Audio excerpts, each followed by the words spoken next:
மன உளைச்சல், அதாவது ஸ்ட்ரெஸ் அப்படின்னு சொல்கிறோமே, அதுக்கு அடிப்படையான சில காரணங்கள் உண்டு.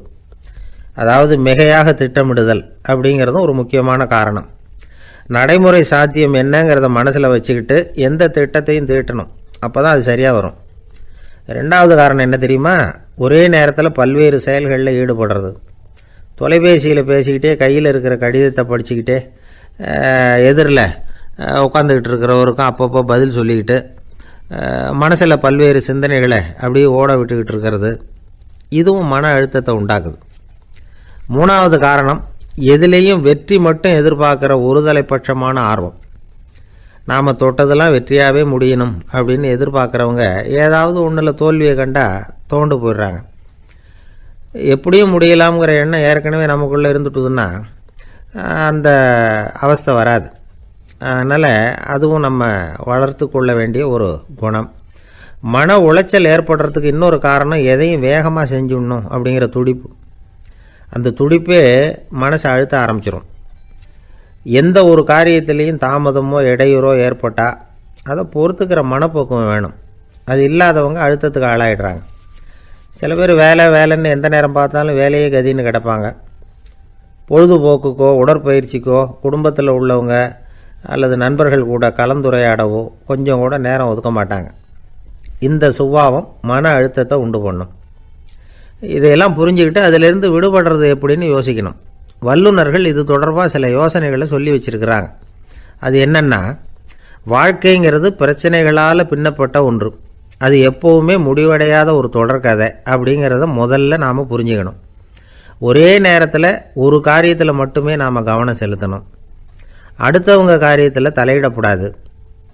எதையும் பேச ஆரம்பிக்கிறதுக்கு முன்னாடி நம்மை நாமே கேட்டுக்க வேண்டிய கேள்வி 2. 1, நான் சொல்ல போகிறது ரொம்ப முக்கியமானதா? 2வது, நான் சொல்கிறத அவங்க கேட்குறதுக்கு ஆசைப்படுறாங்களா? நான் பேசுகிறதுக்கு அது சரியான நேரம் தானா? இதை யோசித்து பார்த்ததுக்கப்புறம் எதையும் பேச ஆரம்பிக்கணும். முடிஞ்ச அளவுக்கு வளைந்து போகிற சுபாவத்தை வளர்த்துக்கணும். நம்ம நேரம் விலை மதிப்பு இல்லாதது, அதை வீணாக்கக்கூடாது. சிரிக்க தெரியலனாலும் பரவாயில்ல, முகத்தில் கொஞ்சம் புன்முறுவலாவது காட்டணும். இதெல்லாம் ரொம்ப முக்கியம். அடுத்தவங்க ஏதாவது செஞ்சால் உடனே நன்றி சொல்ல மறக்கப்படாது. தினமும் கொஞ்சம் நேரத்தை தனிமையில் செலவு பண்ணணும். மன உளைச்சலிருந்து விடுபடுறதுக்கு 3 முக்கிய வழிகள் சொல்கிறாங்க. அதை சுருக்கமாக ரெட் அப்படின்னு சொல்கிறாங்க. RED ஆங்கில எழுத்தில். அந்த முதல் எழுத்து R, அது என்னென்னா ரிலாக்ஸேஷன், அதாவது இடை ஓய்வு. 2வது E எக்ஸர்சைஸ், உடற்பயிற்சி. 3வது டயட், திட்டமிட்ட உணவு முறை. அதனால் தியானம், மூச்சு பயிற்சி இதெல்லாம் இந்த இடை ஓய்வுக்கு வழிகள். எந்த வேலையையும் தொடர்ந்து செய்யக்கூடாது. எல்லார்கிட்டையும் கலகலப்பாக பழகணும். மாதத்துக்கு ஒரு நாளாவது குடும்பத்தோடு வெளியில் போயிட்டு வரணும். சுலபமான உடற்பயிற்சிகளை செய்யலாம். உடற்பயிற்சிங்கிறது நமக்காக நாம் செய்கிற ஒரு நீண்டகால முதலீடு அப்படின்னு சொல்லுவாங்க.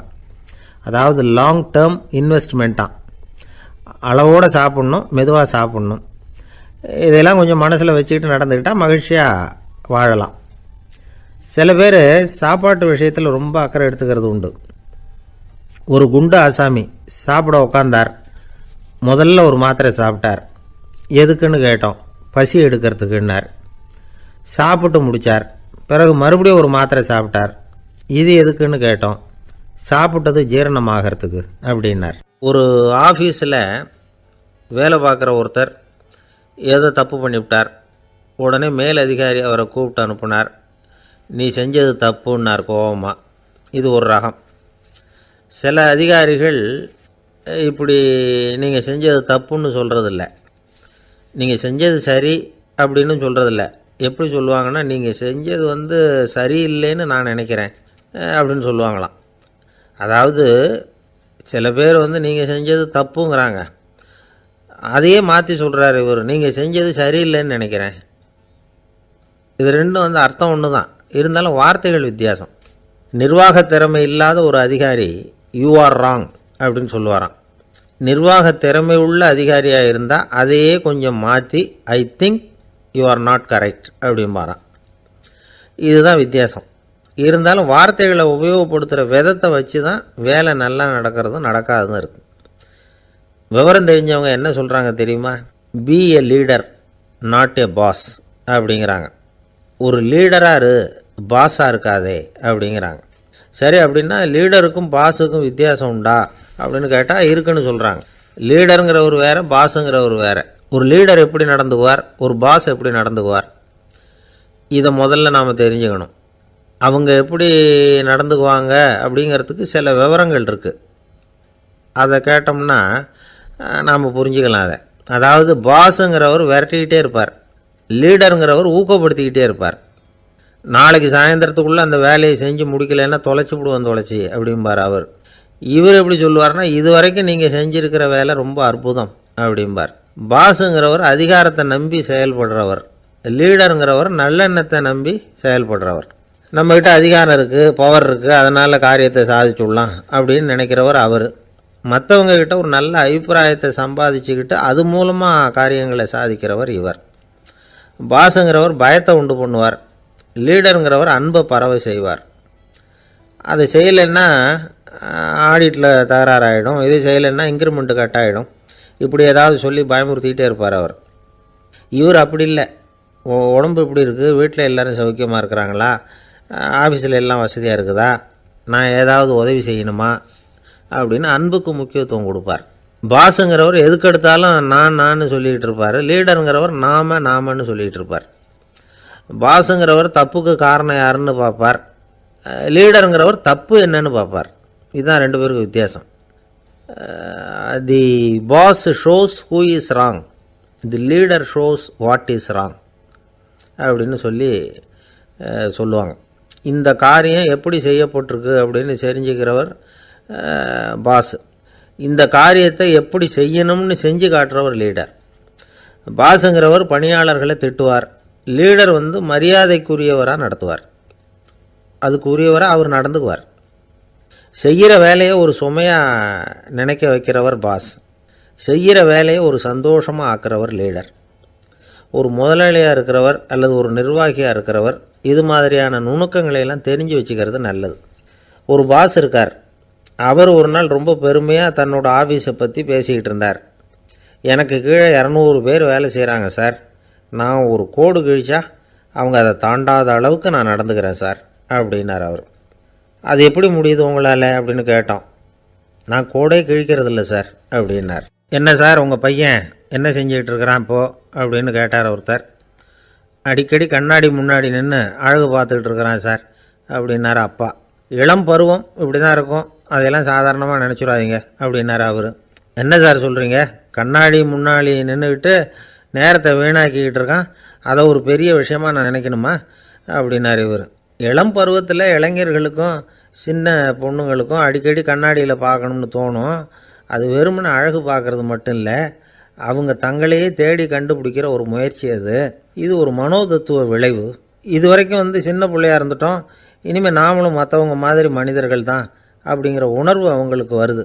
தங்களோட முகம் எப்படி இருக்குது, அழகு எப்படி இருக்குது, உடம்பு நேரம் எப்படி இருக்குது, முடி எப்படி இருக்குது அப்படிங்கிறதையெல்லாம் கண்டுபிடிக்கிறாங்க. அதுக்கப்புறம் இன்னொரு ஆணோ பொண்ணோ தன்னை கவனிக்கணும் அப்படின்னு நினைக்கிறாங்க. இதெல்லாம் மனோதத்துவ உண்மைகள், இதெல்லாம் இயற்கை. இதை பார்த்துட்டு பெற்றவங்க பிள்ளைங்க கெட்டு போட்டாங்க அப்படின்னு நினைக்கக்கூடாது, அவங்கள திட்டிக்கிட்டே இருக்கக்கூடாது. இன்றைக்கி பல குடும்பங்களில் இதுதான் நடந்துக்கிட்டு இருக்குது. மனுஷ வாழ்க்கையிலேயே இப்படியும் இல்லாத அப்படியும் இல்லாத ஒரு பருவம் இளம் பருவம். 13லேருந்து 19 வயசுக்கு உட்பட்ட ஆண்கள் பெண்கள் இந்த வகையை சேர்ந்தவங்க, டீனேஜ் குரூப். இவங்களை சின்னவங்கன்னு நினச்சிட முடியாது, பெரியவங்கன்னு நினச்சிட முடியாது. இவங்க ரொம்ப சென்சிட்டிவ். சமூகம் நினச்சா இவங்களை நல்லவங்களாகவும் ஆக்கலாம், கெட்டவங்களாகவும் ஆக்கலாம். கொஞ்சம் அக்கறை எடுத்துக்கிட்டால் பெரிய பெரிய மேதைகளையும் விஞ்ஞானிகளையும் உருவாக்கலாம். ஆனால் நடக்கிறது என்ன தெரியுமா, அநேகமாக இவங்களை யாருமே சரியாக புரிஞ்சுக்கிறது இல்லை, இவங்களை சரியாக நடத்துறதும் இல்லை. இது வரைக்கும் நாம் சொல்கிறத கேட்டுக்கிட்டு இருந்தான், இப்போல்லாம் அவன் இஷ்டத்துக்கு நடக்க ஆரம்பிச்சுட்டான் அப்படின்னு வருத்தப்படுற பெற்றோர்கள் அதிகம். இது வருத்தப்படுற விஷயம் இல்லை, சந்தோஷப்பட வேண்டிய விஷயம்.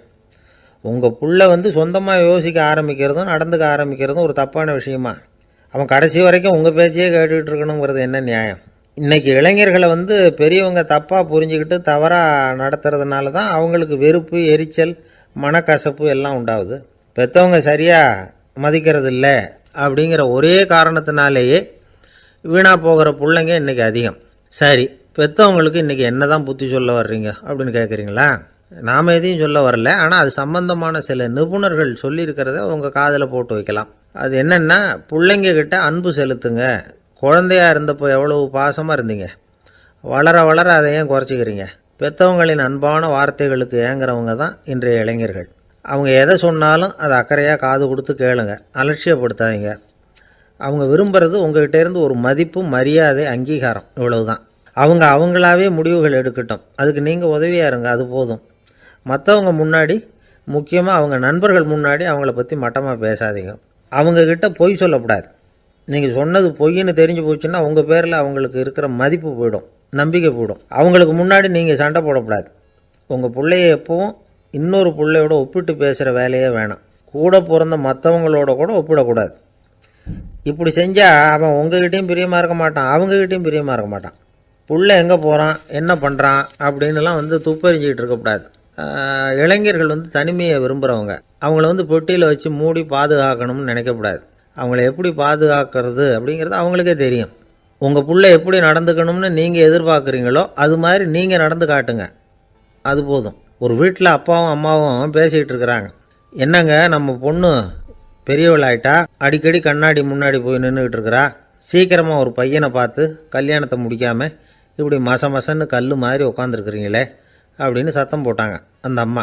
அவசரப்படாத, பார்க்குறதுக்கு கண்ணுக்கு அழகாக லட்சணமாக புத்திசாலியாக ஒரு பையன் கிடைக்க வேணாமா, அதுதான் பார்த்துக்கிட்டு இருக்கிறேன் அப்படின்னார் அப்பா. இதுக்கு அந்த அம்மா சொல்கிறாங்க, எங்கள் அப்பா இப்படியெல்லாம் நினச்சிக்கிட்டு இருந்திருந்தா எனக்கு கல்யாணமே ஆயிருக்காது தெரியுமா அப்படின்னாங்களாம். 1816 வருஷம் செப்டம்பர் மாதம் 11 பிரான்ஸ் தேசத்தில் உள்ள ஒரு மருத்துவமனை. அங்கே ஒரு இளம் டாக்டர் கொஞ்ச நாளைக்கு முன்னாடி தான் அந்த ஆஸ்பத்திரியில் புதுசாக வேலைக்கு சேர்ந்துருக்கிறார். அவர் பேர் ரெனே லெனக். அவர் அன்னைக்கு காலையில் அந்த மருத்துவமனையில் அப்படியே ரவுண்ட்ஸ் வந்துக்கிட்டு இருக்கிறார். வார்டில் ஒரு படுக்கையில் ஒரு இளம்பெண் படுத்திருக்கிறா. அந்த பொண்ணுக்கு இருதய நோயாக இருக்கலாம்ங்கிறது மற்ற டாக்டர்கள் சந்தேகம். அந்த காலத்துல எல்லாம் ஒருத்தருடைய இருதய துடிப்பை தெரிஞ்சுக்கணும்னா நோயாளியின் மார்பில் டாக்டர் காதை வச்சு பார்த்து தான் தெரிஞ்சுக்கிறது வழக்கம். ஆனால் இந்த பெண்ணும் இளம்பெண், அந்த டாக்டரும் புதுசாக சேர்ந்துருக்கிறவர். அதனால் பரிசோதனை பண்ண தயங்கினார். கொஞ்ச நேரம் யோசனை பண்ணார். திடீர்னு ஒரு ஞாபகம் வந்தது அவருக்கு. அதாவது அன்றைக்கி விடியற் காலையில் தோட்டத்தில் அப்படி வாக்கிங் போயிட்டு இருந்தப்போ சின்ன பசங்கள்லாம் ஒரு மரக்கட்டையை வச்சு விளையாடிக்கிட்டு இருந்தாங்களாம். அதை இவர் பார்த்துருக்கிறார். அது என்ன விளையாட்டுனா, ஒரு நீளமான மரப்பலகை, அதில் ஒரு முனையில் ஒரு பையன் தன்னுடைய காதை வச்சுக்கிட்டு இருக்கிறான், மறுமுனையில் இன்னொரு பையன் அந்த மரப்பலகையை ஒரு ஆணியால் கீறிக்கிட்டு இருக்கிறான். ஒரு முனையில் ஆணியால் கீறும் பொழுது மறுமுனையில் காதை வச்சிருக்கிற பையனுக்கு அந்த சத்தம் துல்லியமாக கேட்குது. அந்த டாக்டருக்கு காலையில் பார்த்த இந்த விளையாட்டு ஞாபகத்துக்கு வந்துட்டுது. உடனே என்ன பண்ணார் தெரியுமா? ஒரு நீளமான காகிதத்தை எடுத்தார்.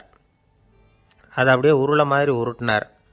ஒரு முனையை அந்த நோயாளியின் மார்பில் இடது பக்கம் வச்சார், இன்னொரு முனையில் தன்னுடைய காதை வச்சார். என்ன ஆச்சரியம்! நோயாளியின் மார்பில் நேரடியாக காதை வச்சு கேட்குறத விட துல்லியமாக கேட்டுது இதய துடிப்பு. இதய துடிப்பு மட்டும் இல்லை, மூச்சு இழுத்து விடுறது, திரவ பொருள்களின் அசைவு, எல்லா சத்தமும் தெளிவாக கேட்குது. கிரேக்க மொழியில் ஸ்டெத்தாஸ் அப்படின்னா மார்பு, ஸ்கோப்பின் அப்படின்னா பார்ப்பதுன்னு அர்த்தம். அதனால் டாக்டர் ரெனே லெனக் தான் கண்டுபிடிச்ச கருவிக்கு ஸ்டெத்தஸ்கோப் அப்படின்னு பேர் வச்சார். அவரே முதல் மாடலையும் செஞ்சார். அளவு ரொம்ப பெருசாக இருந்தது, சுலபமாக எடுத்துகிட்டு போகிறது கஷ்டம், அது அவ்வளோ கஷ்டமாக இருந்தது அது. அதனால் அவரே அதை அப்புறம் 2 பிரிவாக தயார் பண்ணார். இது 2 துண்டையும் டாக்டர் தன்னோட கோட்டு பாக்கெட்டில் வச்சுக்கலாம், தேவைப்படுறப்ப எடுத்து ஒன்றா சேர்த்துக்கலாம். இப்படி தான் அவர் ஆரம்பத்தில் பண்ணார். தன்னுடைய இந்த கண்டுபிடிப்பை பற்றி அவர் ஒரு புத்தகம் எழுதினார். நிறைய விற்றுது, புகழும் பணமும் சேர்ந்தது. பணமும் புகழும் சேர்ந்தது மாதிரியே அவருக்கு ஒரு நோயும் சேர்ந்தது. அது என்ன நோயின்னு கண்டுபிடிக்கிறதுக்கும் அவர் கண்டுபிடிச்ச கருவி தான் உபயோகப்பட்டு தான். அவரே அதை கண்டுபிடிச்சார். அவருக்கு வந்திருந்தது காச நோய். 1826 வருஷம் ஆகஸ்ட் மாதம் 13 உலகத்தின் முதல் ஸ்டெதஸ்கோப்பை கண்டுபிடிச்ச டாக்டர் ரெனே லெனக் காலமானார். அவர் சாகிறதுக்கு முன்னாடி மரத்தால் செஞ்சு வச்சுருந்த ஸ்டெதஸ்கோப்பை தனக்கு வேண்டியப்பட்ட ஒரு டாக்டர்கிட்ட கொடுத்து, என்னுடைய சொத்துக்கள்லேயே ரொம்ப வசந்தது அப்படின்னு சொன்னாராம். அதுக்கப்புறம் 3 வெள்ளைக்காரங்க சேர்ந்து இந்த கருவியில் சில மாற்றங்களை பண்ணாங்க. ஆனால் 1829 லண்டனில் டாக்டர் நிக்கோலஸுங்கிறவர் ஒரு காதால் இதய துடிப்பை கேட்குறத விட டாக்டர் 2 காதாலையும் கேட்குறது தான் சரியாக இருக்கும் அப்படின்னு ஒரு கருத்தை வெளியிட்டார். அதுக்கப்புறம் ரொம்ப காலம் கழித்து 1852 ஜார்ஜ் காமான் அப்படிங்கிறவர் ரப்பர் டியூபுகளை உபயோகப்படுத்தி 2 காதாலையும் கேட்குற மாதிரி ஒரு புதிய வடிவத்தை அதுக்கு கொடுத்தார். அதுக்கு பிறகு அது படிப்படியாக எவ்வளவோ மாற்றங்கள் இருந்தாலும் ஆரம்பத்தில் டாக்டர் ரெனே லெனக் உருவாக்கின அடிப்படை மாடலை யாரும் மாற்றி அமைக்கலைங்கிறது தான் முக்கியமான விஷயம். நமக்கு தெரிஞ்ச ஒரு ஆஸ்பத்திரி, அதில் ஒரு நோயாளி, காலை நேரத்தில் நர்ஸு அந்த பக்கமாக போய்கிட்டு இருந்தாங்க. அதை பார்த்துட்டு ஒரு நர்ஸுன்னு கத்துறார். நர்ஸு அவசரமாக ஓடி வந்து என்ன விஷயம்னு கேட்டாங்க. சிஸ்டர், இங்கே பாருங்கள், உங்கள் டாக்டரை என் நெஞ்சில் ஒரு காதை வச்சு கேட்டுக்கிட்டு இருக்கிறார் அப்படின்னார் நோயாளி. சிஸ்டர் பதட்டப்படாமல், அதனால் என்ன, இந்த டாக்டர் பழமையான விஷயங்களில் ரொம்ப நம்பிக்கை உள்ளவர், அதனால் ஸ்டெத்தாஸ்கோப்பை உபயோகப்படுத்தாமல் காதை வச்சு கேட்குறார், அது ஒன்றும் தப்பு இல்லை அப்படின்னாங்களாம். ஐயோ, அதுக்காக இல்லை சிஸ்டர், இவர் என் நெஞ்சு மேலே தலையை வச்சது நேற்று ராத்திரி 9 மணி, இப்போ விடிஞ்சு போச்சு, இன்னமும் தலையை எடுக்கவே இல்லை, அதுக்காக தான் சந்தேகப்பட்டு உங்களை கூப்பிட்றேன். யோசிச்சு பார்த்தா பணம்னு சொல்லலாமா? இப்போ கையில் காசு இல்லாதவங்ககிட்ட ஒரு 10 ரூபாயை கொடுத்தா அது அவனுக்கு சந்தோஷத்தை கொடுக்கும். ஏற்கனவே வருமான வரி பிரச்சனையில் சிக்கி இருக்கிறவர்கிட்ட இன்னும் கொஞ்சம் பணம் இந்தாங்கன்னு சொல்லி கொடுத்தோம்னா அது அவருக்கு சங்கடத்தை தான் கொடுக்கும். அதனால் அந்த கேள்விக்கு பணங்கிறது பொருத்தமான பதிலாக இருக்க முடியாது. கேள்வி என்னென்னா, இந்த உலகத்தில் எல்லாருக்கும் மகிழ்ச்சி தரக்கூடிய ஒரு பொருள் எது? சரி, இனிப்புன்னு சொல்லலாமா? ஏன்னா எல்லாருக்கும் இனிக்க தானே செய்யும். அதுலேயும் ஒரு சிக்கல் இருக்குது. சர்க்கரை வியாதிக்காரங்களுக்கு அது என்ன சந்தோஷத்தையாக கொடுக்கும்? ஆக எல்லாருக்கும் வேறுபாடு எதுவும் இல்லாமல் மகிழ்ச்சியை கொடுக்கக்கூடியது வேறு ஏதோ ஒன்று இருக்குது. அது என்னன்னு கண்டுபிடிக்கணும். அதுதான் இன்றைக்கி தகவல். இப்போ அதை கண்டுபிடிக்கணும்னா இந்த கதையை கேட்கணும். அது என்ன கதைன்னா, ஒரு ஊரில் ஒரு ராஜா இருந்தார். அவருக்கும் இதே சந்தேகம் வந்துட்டுது. அதாவது எல்லாருக்கும் இன்பம் தரக்கூடிய பொருள் எது அப்படின்னு. இதுக்கு பதில் தெரிஞ்சுக்கிறதுக்கு ஆசைப்பட்டார். சரி, அதுக்கு என்ன செய்யலாம்னு யோசனை பண்ணார். நாட்டு மக்களுக்கு பகிரங்கமாக ஒரு அறிவிப்பு கொடுத்தார். நம்ம நாட்டு மக்கள் இன்பம் தரக்கூடிய பொருள் எதுன்னு நினைக்கிறாங்களோ அதை கொண்டுக்கிட்டு வந்து அரண்மனையில் உள்ள கண்காட்சி மண்டபத்தில் வைக்கலாம். அப்படி அவங்க வைக்கிற பொருள்களில் எது எல்லாருக்கும் இன்பம் தரக்கூடியதாக இருக்குமோ அதை வச்சவருக்கு 1000 பொற்காசுகள் பரிசு அப்படின்னு அறிவிப்பு கொடுத்துட்டார். ஜனங்கள் இந்த அறிவிப்பை கேட்டாங்க. அதுக்கப்புறம் சும்மா இருப்பாங்களா? 1000 பொற்காசுன்னா சும்மாவா? அவங்க கையில் என்னென்ன கிடைச்சதோ அதையெல்லாம் கொண்டாந்து அரண்மனை காட்சி மண்டபத்தில் வச்சுட்டாங்க. அதுக்கப்புறமா ராஜா அங்கே வந்தார். ஒவ்வொன்றா பார்த்துக்கிட்டே வந்தார். முதல்ல ஒரு குயில் இருந்தது, இனிமையாக பாடக்கூடிய குயில். இந்த குயிலோட இன்னிசை எல்லாருக்கும் இன்பம் தரக்கூடியது தான். இருந்தாலும் காது கேட்காதவங்களுக்கு இந்த இசை எப்படி இன்பம் தர முடியும்? அதனால் இது சரியில்லைன்னு விட்டார். அடுத்தபடியாக போனார். அங்கே என்ன வச்சுருக்குறாங்கன்னு பார்த்தா ஒரு அழகான மயில் அங்கே தோகை விரித்து ஆடிக்கிட்டு இருக்குது. இந்த மயிலோட ஆட்டம் மனசுக்கு இன்பம் தரக்கூடியது தான். இருந்தாலும் பார்வை இல்லாதவங்க இந்த ஆட்டத்தை பார்த்து ரசிக்க முடியுமா? முடியாது. அதனால் இதுவும் சரியில்லை அப்படின்னு சொல்லிவிட்டார். அதுக்கு அடுத்தபடியாக போனார். பல வகையான இனிப்பு பண்டங்களை வச்சுருந்தாங்க. பார்த்தார், வயசானவங்களுக்கும் நோயாளிகளுக்கும் இது இன்பம் தராது, துன்பம் தான் கொடுக்கும் அப்படின்னார். இப்படி ஒவ்வொன்றா பார்த்துக்கிட்டே போகிறார். அழகான மலர்கள், கனிகள், ஓவியங்கள் எதுவுமே பொருத்தமாக தெரியல. சகல பேருக்கும் இன்பம் தரக்கூடிய வகையில் எதுவும் இல்லை. கடைசியாக வந்தார். அங்கே ஒரு களிமண் பொம்மை இருந்தது. அது என்ன பொம்மை தெரியுமா? பசியால் வாடி இருக்கிற ஒருத்தருக்கு ஒரு அம்மா இனிமையாக பேசிக்கிட்டு சோறு போடுறது மாதிரி அந்த பொம்மையை செஞ்சுருந்தாங்க. அதுக்கு கீழே அன்பு அப்படின்னு எழுதியிருந்து தான். ராஜா பளிச்சுன்னு ஒரு முடிவுக்கு வந்தார். அந்த பொம்மையை செஞ்ச சிற்பியை வரவழைச்சார், பரிசு கொடுத்தார். அன்பு ஒன்று தான் எல்லாருக்கும் இன்பம் அளிக்கக்கூடிய பொருள். காது கேட்காதவங்களும் அதை கேட்க முடியும், பார்வை இல்லாதவங்களும் அதை பார்க்க முடியும், குழந்தைகளும் அதை உணர முடியும் அப்படின்னு அதுக்கு விளக்கம் கொடுத்தார் அந்த மன்னர். இந்த உலகத்தில் எல்லாருக்கும் மகிழ்ச்சி தரக்கூடிய ஒரு பொருள் அன்பு தான். அதை புரிஞ்சுக்கிட்டு தான் சில கணவன்மார்கள் மனைவி பேரில் ரொம்ப அன்பை காட்டிக்கிறது வழக்கம். ஒரு வீட்டு வாசப்படி பக்கமாக மழைக்கு ஒதுங்கினார் ஒருத்தர். மழை தூரிக்கிட்டு இருந்தது, இருட்டு நேரம். அந்த வீட்டில் இருந்தவர், இன்றைக்கி ராத்திரி வேணும்னா இங்கேயே தங்கிட்டு காலையில் போங்க அப்படின்னார். உடனே இவர் சொன்னார், ரொம்ப நன்றிங்க, ஒரு 10 நிமிஷத்தில் இதை வந்துவிடுறேன் அப்படின்னு சொல்லிவிட்டு எங்கேயோ ஓடினார். 10 நிமிஷம் கழித்து திரும்பி வந்தார். ஆமாம், எங்கே போயிட்டு வந்தீங்கன்னு கேட்டார் வீட்டில் இருந்தவர். நேராக எங்கள் வீட்டுக்கு போய் மனைவி கிட்ட இன்றைக்கி ராத்திரி இங்கேயே தங்கிக்கிறேன்னு சொல்லிவிட்டு வந்துட்டேன் அப்படின்னார் அவர். அன்பில் இது ஒரு ரகம். ஆசைப்படுறதில்ல தப்பு இல்லை, ஆனால் அந்த ஆசை தேவைக்கு தகுந்த மாதிரி இருக்கணும். தேவைக்கு மீறிய ஆசைகள் இருக்குது பாருங்கள், அது தேவையில்லை. இந்த கருத்தை வலியுறுத்தது மாதிரி ஒரு கதை உண்டு. தேவேந்திரனுக்கு திடீர்னு வீடு கட்டணும்னு ஒரு ஆசை வந்து தான். வீடுன்னா நாம் கட்டுற மாதிரி இல்லை. தேவேந்திரன் வீடுன்னா சும்மாவா, ஒரு பிரம்மாண்டமான அரண்மனை கட்டணும். அது மாதிரி இந்த 3 லோகத்துலேயும் ஒரு அரண்மனை கிடையாது அப்படின்னு எல்லாரும் சொல்லணும். இது அவனோட ஆசை. உடனே தேவ தச்சரான விஸ்வகர்மாவை கூப்பிட்டான், உத்தரவு போட்டான். விஸ்வகர்மா தன்னுடைய உதவியாளர்களை எல்லாம் கூப்பிட்டு ஒன்றா சேர்த்துக்கிட்டார். படாத பாடுபட்டு ஒரு பெரிய அரண்மனையை கட்டி முடித்தார். கட்டி முடிக்க 1000 வருஷம் ஆச்சு. தேவேந்திரன் வந்து பார்க்குறான். அவனுக்கு திருப்தி ஏற்படலை. என்னுடைய அந்தஸ்துக்கு இது ரொம்ப சாதாரணமான கட்டிடம், இதை விட இன்னும் பெருசாக கட்டு அப்படின்னா. தேவ தச்சர் திணறி போயிட்டார். அவரால் அதுக்கு மேலே எதுவும் செய்ய முடியல. என்ன பண்ணுறதுன்னு யோசனை பண்ணார்.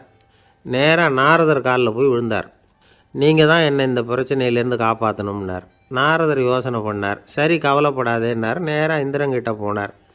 இந்திரன் வந்து நாரதரை பார்த்த உடனே வாங்கன்னு கூட்டிகிட்டு போய் அரண்மனையை காட்டினான். இது மாதிரி ஒரு அரண்மனையை நீங்கள் வேறு எங்கேயாவது பார்த்துருக்குறீங்களா அப்படின்னு ரொம்ப பெருமையாக கேட்டான். நான் பார்த்ததில்லை, ஆனால் என்னை விட வயசில் மூத்தவர் மகரிஷி லோமேசர், அவர் ஒரு வேளை பார்த்துருக்கிறாரோ என்னமோ அப்படின்னார். உடனே அவரை மனசில் நினச்சி தியானம் பண்ணினார். அடுத்த கணம் லோமேசர் அங்கே வந்தார். இடையில் ஒரு சின்ன துண்டு, கையில் ஒரு கமண்டலம், தலையில் ஒரு பாய், அவ்வளவுதான் அவர்கிட்ட இருந்தது. எதுக்காக தலையில் இந்த பாய் அப்படின்னு கேட்டான் இந்திரன். என்ன மாதிரி அற்ப ஆயுள் உள்ள ஒரு ஜீவன் தனியாக வீடு கட்டிக்கிட்டு திண்டாடணுமா? இந்த பாய் தான் ஒரு வீடு மாதிரி எனக்கு நிழல் கொடுக்குது அப்படின்னார் அவர். என்னது, உங்களுக்கு வந்து அவ்வளவு கொஞ்சமான ஆயுளா அப்படின்னு ஆச்சரியத்தோடு கேட்டான் இந்திரன். ஆமாம், இதை பாரு, என்னுடைய மார்பில் ஒரு பொற்காசு அளவுக்கு ரோமம் உதிர்ந்துட்டுது. எப்போ என் உடம்புல உள்ள எல்லா ரோமமும் உதிர்ந்துருமோ அப்போ என்னுடைய ஆயுள் முடியும் அப்படின்னார். எப்போ அந்த ரோமங்கள் பூரா உதிரும்னு கேட்டான் இவன். ஒரு பிரம்மா மறைஞ்சதும் ஒரு ரோமம் உதிரும். என் உடம்புல உள்ள ரோமங்களின் எண்ணிக்கை எவ்வளவோ அவ்வளவு பிரம்மாக்கள் தோன்றி அவங்க ஆயுள் முடியும் பொழுது என் உடம்புல உள்ள ரோமங்கள் பூரா உதிரும் அப்படின்னார். அப்படின்னா ஒரு பிரம்மாவோட ஆயுள் எவ்வளவு காலம்னு கேட்டான். ஒரு பிரம்மாவுக்கு 100 தேவ வருஷம். ஒவ்வொரு தேவ வருஷத்துக்கும் 365 தேவ நாள். ஒவ்வொரு தேவ நாள்லேயும் ஒன்றை மாதிரி 14 இந்திரர்கள் தோன்றி மறைகிறாங்க அப்படின்னு மகரிஷி லோமேசர் சொல்கிறார். இதை கேட்டதும் இந்திரன் ஆடி போயிட்டான். அவ்வளவு ஆயுள் உள்ள இவரே அற்ப ஆயுள்னு சொல்கிறார். நான் என்னுடைய ஆயுளை பெருசாக நினச்சிக்கிட்டு பிரம்மாண்டமான அரண்மனை கட்டணும்னு ஆசைப்படுறேனே அப்படின்னு நினச்சான். எனக்கு வீடு கட்டின வரைக்கும் போதும்னு விட்டான். அதனால் நாமெல்லாம் நம்முடைய தேவைக்கு தகுந்த மாதிரி ஆசைப்படுறது தான் நியாயம். ஆனால் அப்படியே நடந்துக்கிறோம். மனுஷன் வந்து கடவுளையே ஏமாற்றி காசு வாங்கிறதுக்குள்ள ஆசைப்படுறான். ஒருத்தன் கடவுளை நினச்சி தவம் இருந்தான். கடவுள் நேரில் வந்தார். தேவலோகத்தில் ரூபாய்க்கெல்லாம் என்ன மதிப்புன்னு கேட்டான். அங்கெல்லாம் ரூபாய்ங்கிறது உங்கள் பணத்தில் 1 கோடி ரூபாய்க்கு சமம். அதாவது தேவலோகத்தில் 1 ரூபான்னா இங்கே 1 கோடி ரூபா. அது மாதிரி எங்களுக்கு ஒரு நாளுங்கிறது உங்கள் கணக்கில் 1 கோடி வருஷத்துக்கு சமம் அப்படின்னார் கடவுள். அப்படின்னா எனக்கு நீங்கள் அதிகமாக எதுவும் தர வேணாம், உங்கள் கணக்குப்படி ஒரே 1 ரூபா கொடுங்க, அது போதும்னா இவன் ரொம்ப சாமர்த்தியமாக. கடவுள் யோசனை பண்ணார். அது ஒன்றும் கஷ்டம் இல்லை, 1 ரூபா தானே கேட்குற, கொடுத்துட்றேன். ஆனால் இப்போ வரும்பொழுது நான் எடுத்துக்கிட்டு வரல, எங்கள் கணக்குப்படியே 1 நாள் பொறுத்துக்க பணத்தோடு வந்துடுறேன் அப்படின்னு சொல்லிவிட்டு பறந்து போயிட்டார். ஒரு நாள் ஒரு தகப்பனார் தன்னுடைய பிள்ளையை அழைச்சிட்டு வந்தார். சார், இவன் சரியாக படிக்க மாட்டேங்கிறான், பெரியவங்களை மதிக்க மாட்டேங்கிறான், நீங்கள் கொஞ்ச நாள் இவனுக்கு குருவாக இருந்து நல்ல விஷயங்களை சொல்லி கொடுத்தா தேவையில்லைன்னார். பெரியவங்களையும் மதிக்காதவன் எப்படி என்ன மதிக்க போகிறான் அப்படிங்கிறது நமக்கு யோசனை வரும் இல்லையா? வேணாங்க, என்னை விட்டுருங்க அப்படின்னோம். அவர் விட மாட்டேன்னு விட்டார். இல்லைன்னா அவரே சிஷ்யன் ஆகிடுவார் போல இருந்தது. சரி, வேறு வழி இல்லாமல் அந்த பையனையே என்னுடைய சீடை நான் ஏற்றுக்கிட்டு உபதேசமெல்லாம் பண்ண ஆரம்பித்தோம். அதாவது குரு பக்தின்னா அது எப்படி இருக்கணுங்கிறத பற்றி சொல்லி கொடுத்தோம் அவனுக்கு. சதமகர் அப்படின்னு ஒரு குரு இருந்தார். அவருக்கு ஒரு சீடர். அவன் பேர் துளசி சைதன்யன், நைஷ்டிக பிரம்மச்சாரி. தன்னுடைய குருவுக்கு எந்த நேரத்தில் எது தேவைங்கிறத புரிஞ்சுக்கிட்டு சேவை செய்கிறவன். ஆனால் இவனை பற்றி மற்ற சீடர்களுக்கு பொறாமல் வந்துட்டுது. இவன் மட்டும் இப்படி இருக்கானேன்னு உடனே குருக்கிட்ட போய் கோல் மூட்டினாங்க. அவன் சரியில்லை, நடந்துக்கிறது சரியில்லை அப்படி இப்படின்னு எதையாவது சொல்லி. இருந்தாலும் இதையெல்லாம் அந்த குரு நம்பலை. அவருக்கு தெரியும் யார் யார் எப்படின்னு. துளசி சைதன்யன் பெருமையை மற்ற சீடர்களுக்கு உணர்த்தணும் அப்படின்னு நினச்சார். அதுக்கு ஒரு வழி பண்ணார். ஒரு நாள் சீடர்களை எல்லாம் கூப்பிட்டுக்கிட்டு ஒரு காட்டு வழியாக போய்கிட்டு இருந்தார். அங்கே ஒரு பெரிய மலை அருவி கொட்டிக்கிட்டு இருந்தது. குரு சீடர்கள் பக்கம் திரும்பினார். இந்த மலையின் மேலே இருந்து அந்த படுபாதாளத்தில் குதிக்கிறதுக்கு உங்களில் யார் தயார் அப்படின்னு கேட்டார். ஒரு சீடனும் வாயை திறக்கலை, ஒதுங்கி நின்றுக்கிட்டாங்க. பின்னாடி மூட்டை முடிச்சோடு வந்துக்கிட்டு இருந்தான் துளசி சைதன்யன். அவனை பார்த்தார். தபாருப்பா, நீ மேலே இருந்து அந்த அருவியில் குதி அப்படின்னார். அப்படியே செய்கிறேன் சுவாமின்னா ஓடி போய் பொத்துன்னு குதிச்சுட்டான். அடுத்த கணமே குருநாதர் தன்னுடைய யோக சக்தியால் பறந்து போய் அவன் கீழே விழுந்துடாமல் தாங்கி பிடிச்சி கொண்டுகிட்டு வந்துட்டார். மற்ற சீடர்களுக்கெல்லாம் ஒரு மாதிரி ஆயிட்டுது. அடுத்தபடியாக என்ன பண்ணலாம்னு யோசித்தாங்க இவனை மாட்டி விடுறதுக்கு. ஒரு நாள் வெத்தலை அடிக்கிற ஒரு சின்ன உரலையும் உலக்கையையும் எடுத்து ஒளிய வச்சுட்டாங்க. சதமகர் சன்னியாசி இல்லை, அவர் வெத்தலை போடுவார். பல்லு சரியில்லை, அதனால் இடித்து தான் வெத்தலையை போடணும். திடீர்னு வெத்தலை பாக்கு கேட்டார். வழக்கமாக உரலில் இடித்து தர்றது தான் துளசியின் பழக்கம். உரலை தேடினா கிடைக்கல, என்ன பண்ணுறது? குரு கேட்டுவிட்டாரே, குரு சேவை தானே முக்கியம். என்ன பண்ணால் வெத்தலை பாக்க தன்னுடைய வாயில் போட்டு முன்னும் அதை எடுத்து அவர்கிட்ட கொடுத்துட்டான். குரு எதையோ படிச்சுக்கிட்டே அதை வாங்கி வாயில் போட்டுக்கிட்டார். துளசி இன்றைக்கி தாம்பூலம் நல்லா இடிக்கப்பட்டிருக்கு, ருசியாக வேறு இருக்குது, அதை இடித்த பாத்திரத்தை என் கண்ணால் பார்க்கணும்னு ஆசையாக இருக்குன்னு விட்டார். அதை மட்டும் அனுப்பி போய் நீ வர வேண்டான்னு வேற சொல்லிவிட்டார். இதை கேட்டதும் துளசி தவிச்சு போயிட்டான். இவன் போகாமல் எப்படி வாயை மட்டும் அனுப்பி வைக்க முடியும்? இவன் தவிக்கிறத பார்த்ததும் மற்ற சீடர்களுக்கெல்லாம் மனசுக்குள்ளே ரொம்ப சந்தோஷம். துளசி கொஞ்சமும் யோசிக்கலை. வாழை எடுத்தான், தன்னுடைய தலையவே அப்படியே அறுத்து வெட்டி எடுத்தான். இன்னொரு சீடங்கிட்ட கொடுத்துட்டான், எடுத்துகிட்டு போன்னு சொல்லி. கொண்டுட்டு போய் குரு முன்னாடி வைக்கிறாங்க. அந்த தலையில் வாய் திறந்துருக்கு, வெத்தலை போட்டு முன்னு இருந்தது, தெரிஞ்சு போச்சு, சிவப்பாக இருந்தது. அவனுடைய குரு பக்தியை இப்போ எல்லாரும் ஒத்துக்கிட்டாங்க. அதுக்கப்புறம் குரு சதமகர் தன்னுடைய அற்புத திறமையினால் அந்த தலையை மறுபடியும் ஒட்ட வச்சுட்டார். துளசிக்கு உயிர் வந்துட்டுது.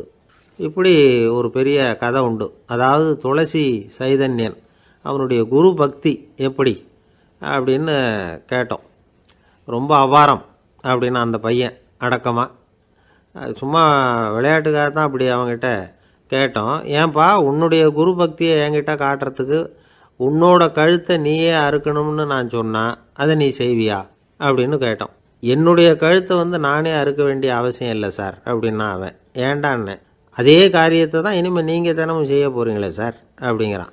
ஒருத்தர் ரொம்பவும் மகிழ்ச்சியாக வந்துக்கிட்டு இருந்தார். என்ன விஷயம்னு விசாரித்தேன். நான் தோற்று போயிட்டேன், அதுதான் மனசுக்கு மகிழ்ச்சியாக இருக்குது அப்படின்னார். எனக்கு இது ரொம்ப ஆச்சரியமாக போச்சு. இந்த உலகத்தில் தோற்று போகிறவங்க யாரும் மகிழ்ச்சியாக இருக்கிறது இல்லை. அப்படி இருக்கிறப்ப இவர் இப்படி சொல்கிறாரே, எங்கே தோற்று போனீங்கன்னு கேட்டேன். அதுக்கப்புறம் தான் அவர் விவரமாக சொன்னார். என்னோட 5 வயசு குழந்தையோட நான் விளையாடிக்கிட்டு இருந்தேன். அந்த விளையாட்டில் என் குழந்தை ஜெயிச்சுட்டுது, நான் தோற்று போயிட்டேன் அப்படின்னார் ரொம்ப உற்சாகமாக. நான் யோசித்து பார்த்தேன். அதாவது நாம் சின்ன குழந்தையாக இருக்கிறப்போ எந்த விளையாட்டில் கலந்துக்கிட்டாலும் அதில் நாம் தான் ஜெயிக்கணும்னு ஒரு வெறி நமக்குள்ளே இருக்கும். நம்மளை எதிர்த்து விளையாடுறவர் நல்லவரா கெட்டவரா, பெரியவரா சின்னவரா அப்படிங்கிறதெல்லாம் முக்கியம் கிடையாது. அவர் தோற்று போகணும், நாம் ஜெயிக்கணும், அதுதான் முக்கியம். எதிரியை சந்தோஷப்படுத்த விளையாடுகிற கலை அப்போ நமக்கு தெரியறதில்ல. வாழ்க்கையில் ஒரு பக்குவம் வந்ததுக்கு அப்புறம் வெற்றி பெறணுங்கிற மன அழுத்தம் போயிடுது. போட்டியில் ஜெயிக்கணுங்கிறத விட குழந்தையை சந்தோஷப்படுத்தணுங்கிறது முக்கியமாக போச்சு. ஜெயிக்கணுங்கிற வெறி ஓடி போட்டுது. ஒரு குழந்தையாக இருந்தப்போ நம்ம வளர்ச்சிக்கு உதவிய வெறி பெரியவனானதுக்கு பிறகு நமக்கு எதிரியாக மாறுது. அதை சரியான சமயத்தில் நாம் புரிஞ்சுக்கிட்டோம்னா போதும், நாம் பொழைச்சிக்கலாம். ஒவ்வொரு மனுஷனுமே வாழ்க்கையோட அடுத்த கட்ட வளர்ச்சியில் அடி எடுத்து வைக்கிற நேரத்தில் தன்கிட்ட இருந்து ஏதோ ஒரு குணத்தை அல்லது தன் குணம் இருந்த ஏதோ ஒரு உறவை நாம் இழக்கத்தான் வேண்டியிருக்குது. ஒரு கட்டம் வரைக்கும் உதவியாக இருந்த குணம் அடுத்த கட்டத்துக்கு தடையாக கூட மாறிடலாம். இந்த பரிமாண மாற்றத்துக்கு உள்ளாகிற ஒவ்வொருத்தரும் பிரத்யட்சமாக இதை உணர்றாங்க. ஆனால் பல பேர் எப்படின்னா பழசை திறந்துவிட்டு புதிய கொள்கைகளை உருவாக்கிக்கிறதுக்கு இஷ்டம் இல்லாமல் இருந்துவிடுறாங்க, அல்லது அப்படி செய்ய முடியாமல் தவிக்கிறாங்க. இதையெல்லாம் மீறி அந்த பழசை திறந்துவிட்டா அதை இழந்ததால் உண்டாகிற மன அழுத்தம் சில காலத்துக்கு வருத்திக்கிட்டு தான் இருக்கும், வேறு வழி இல்லை. ஆரோக்கியமான ஒரு முன்னேற்றத்துக்காக அந்த மன அழுத்தத்தை தாங்கிக்கத்தான் வேணும். அப்படிங்கிறாரு அந்த உலக புகழ்பெற்ற மேதை ஒருத்தர், இந்த ஸ்காட் பெக் அப்படிங்கிறவர். பிறந்த நாள் முதல் இதுதான் சரி அப்படின்னு கற்பிக்கப்பட்டு வந்த ஒவ்வொரு தத்துவத்தையும் தங்களுடைய வளர்ச்சிக்கு தகுந்த மாதிரி மாற்றி அர்த்தப்படுத்தி கொள்ள முடியாமல் வாழ்க்கை சூழலில் அப்படியே அரைப்பட்டு தூளாகிறவர்கள் தான் ரொம்ப தவிக்கிறாங்களாம். இதுதான் அவருடைய கருத்து. பெரும்பாலும் மனிதர்களுடைய நடுத்தர வயசில், அதாவது 30 தாண்டுகிற சமயத்தில் தான் இந்த தவிப்பு உண்டாகுதான். இதை தான் மேற்கத்திய நாடுகளில் அடிக்கடி மிட் லைஃப் கிரைசிஸ் அப்படின்னு சொல்கிறாங்க. அப்பப்போ பழசையெல்லாம் தொலைச்சி விட்டு புதுசாக பிறக்கிறதுக்கு கற்றுக்கணும். ஒவ்வொரு நிமிஷத்தையும் அந்த நிமிஷத்துக்கு ஏற்ற சித்தாந்தம் கொண்டவர்களாக சந்திப்போம் அப்படிங்கிறார் அந்த உளவியல் நிபுணர். இப்படி பழகிக்கிட்டால் வாழ்க்கை இன்பமயம், இல்லைன்னா தவிப்பு மயம்தான். பழசை தொலைக்க முடியாதவர்களில் எத்தனையோ பேர் உண்டு, எத்தனையோ ரகம் உண்டு. அதில் வேடிக்கையான நண்பர்களும் உண்டு. ஒருத்தர் நண்பர் வீட்டுக்கு போனார். அவர் ஏதோ இனிப்பு பலகாரம் கொடுத்து சாப்பிட சொல்லியிருக்கிறாங்க அவங்க வீட்டில். இவர் சாப்பிட்டு பார்த்துட்டு சொன்னாராம், சார் 6 மாதத்துக்கு முன்னாடி ஒரு தடவை இங்கே வந்தேன், அப்போது ஒரு இனிப்பு பலகாரம் கொடுத்தீங்க, அது இதை விட நல்லா இருந்தது சார் அப்படின்னாராம். அப்போ செஞ்ச அதே இனிப்பு பலகாரம் தான் சார் இதுவும் அப்படின்னாராம் அவர். இயேசுநாதர்கிட்ட ஒருத்தர் கேட்டாராம், இயேசுவே என்னை எவ்வளவு நேசிக்கிறீர்கள் அப்படின்னு. அவர் தன்னுடைய 2 கைகளையும் அகல விரித்து இவ்வளவு என்று சொல்லி சிலுவையில் உயிர் நீத்தார் அப்படின்னு சொல்லுவாங்க. அதாவது அந்த நேசிப்புக்கு எல்லை கிடையாது, அதே போல் மன்னிப்புக்கும் எல்லை கிடையாது. இது இயேசுநாதர் சொல்லி கொடுத்த ஒரு பாடம். இயேசுனுடைய சீடர்களில் ஒருத்தன் பீட்டர், அவன் ஒரு நாள் இயேசுநாதர்கிட்ட கேட்டிருக்கான், இயேசுவே நான் என்னுடைய தம்பிக்கிட்ட அடிக்கடி சண்டை போட்டுக்கிட்டு இருக்கிறேன், என்னுடைய சகோதரன் கூட, அவனை நான் எத்தனை தடவை மன்னிக்கிறது? ஏற்கனவே 7 தடவை அவனை மன்னிச்சுட்டேன் அப்படின்னு சொல்லியிருக்கிறான். அப்போது இயேசு சொன்னாராம், மன்னிக்கிறதுக்கு எத்தனை தடவைங்கிற கணக்கெல்லாம் கிடையாது. எத்தனை தடவை உன்னுடைய சகோதரன் உன்னை கோபப்படுத்துகிறானோ அத்தனை தடவை நீ மன்னிக்கிறதுக்கும் தயாராக இருக்கணும், அதுதான் அப்படின்னு சொன்னாராம். அப்போ இவனுக்கு ஒன்றும் புரியல, இது என்ன அவன் தப்பு பண்ணிக்கிட்டே இருப்பான், அவன் மன்னிச்சுக்கிட்டே இருக்கிறதா அப்படிங்கிறது மாதிரி குழப்பமாக இருந்திருக்கிறான். அப்போது இயேசுநாதர் தன்னுடைய சீடன் பீட்டர்கிட்ட ஒரு கதை சொன்னாராம். அந்த கதை இன்றைக்கு நாம் எல்லாரும் சிந்தித்து பார்க்க வேண்டிய ஒரு கதை. அதாவது மன்னிப்பை விரும்புகிறவர்கள் மன்னிக்கவும் தயாராக இருக்க வேண்டும் அப்படிங்கிறது தான் அந்த கதையினுடைய தத்துவம். அந்த இயேசுநாதர் சொன்ன கதை என்னென்னா, ஒரு மன்னர் இருந்தார். அவர் ஒரு நாள் அரண்மனையில் உட்காந்து கணக்கு வழக்குகள்லாம் பார்த்துக்கிட்டு இருந்தார். நம்ம அரண்மனையிலேருந்து யார் யார் அரசாங்க கடன் வாங்கியிருக்கிறாங்க, யார் யார் திருப்பி செலுத்தியிருக்கிறாங்க அப்படிங்கிற விவரத்தையெல்லாம் பார்த்துக்கிட்டு இருந்தார். அப்போ தான் புரிஞ்சுது, அந்த அரண்மனையில் வேலை செய்கிற ஒருத்தனே அரசாங்க கடன் வாங்கியிருக்கிறான். எவ்வளவு? 10,000 பொற்காசுகள் வாங்கியிருக்கான் கடன். இந்த 10,000 பொற்காசுகளை திருப்பி செலுத்தலை அரசாங்கத்துக்கு. இது மன்னர் கவனத்துக்கு வந்தது. உடனே நம்ம அரண்மனையில் இருக்கிறவனே அரசு கடன் வாங்கி திருப்பி செலுத்தாமல் இருக்கான், அவனை கூப்பிட்டு வாங்கன்னு சொல்லி கூப்பிட்டுட்டு வந்தாங்களாம். விசாரிச்சிருக்கிறாங்க, என்னப்பா நீ எவ்வளோ ஒன்று? ஆமாங்க 10,000 பொற்காசுகள் வாங்கியிருக்கிறேன், இன்னும் திருப்பி கட்டலைன்றிருக்கான். உடனே அவர் மன்னர் சொல்லியிருக்கிறார், நம்ம சட்டத்திட்டப்படி நீ உடனே பணத்தை திருப்பி கட்டிடு, அப்படி உன்னால் கட்ட முடியலன்னா உன்னுடைய வீடு வாசல் சொத்து சுகம் எல்லாத்தையும் விற்று அந்த பணத்தை அரசு கருவூலத்தில் சேர்த்துக்கிறதுக்கு நானே ஏற்பாடு பண்ணிடுறேன் அப்படின்னு அந்த மன்னர் சொன்னாராம். இவன் அப்படியே அதிர்ச்சி ஆகிட்டான், அப்படியே பொத்துன்னு காலில் விழுந்தானா, மன்னா என்னை மன்னிச்சுங்க, என்னால் முடியல, எனக்கு மன்னிப்பு கொடுங்க அப்படின்ட்டுருக்கான். உடனே அவர் எழுந்திரிச்சு, சரி நீ மன்னிப்பு கேட்டுவிட்ட, அதனால் உன்னை மன்னிக்கிறேன், நீ பணம் கட்ட வேண்டாம் அப்படின்னு சொல்லி அந்த மன்னர் அவனை விட்டுட்டாராம். பணத்தையும் தள்ளுபடி பண்ணிட்டார், நீ திருப்பி கட்ட வேண்டான்னு. இவனுக்கு ரொம்ப மகிழ்ச்சி, அதனால் ரொம்ப உல்லாசமாக வந்துகிட்டு இருக்கிறான். தெருவில் வந்துக்கிட்டு இருக்கிறப்ப இவங்கிட்ட கடன் வாங்கின ஒருத்தன் எதுக்கு வந்துக்கிட்டு இருக்கான். அவன் இவங்கிட்ட ஒரு 100 பொற்காசுகள் கடன் வாங்கியிருக்கான். அவன் வந்தான், இவன் போய் அவன் சாட்டையை பிடிச்சிக்கிட்டான், நீ எப்படா என் கடனை திருப்பி கொடுக்க போகிறேன்னு. அவன் இப்போ முடியல, கொஞ்சம் பொறுத்துக்கா, அப்புறம் தரேன் இருக்கான். அதெல்லாம் முடியாது, நீ கொடுத்து தான் ஆகணும் அப்படின்னு இவன் புடிவமாக சொல்கிறான்.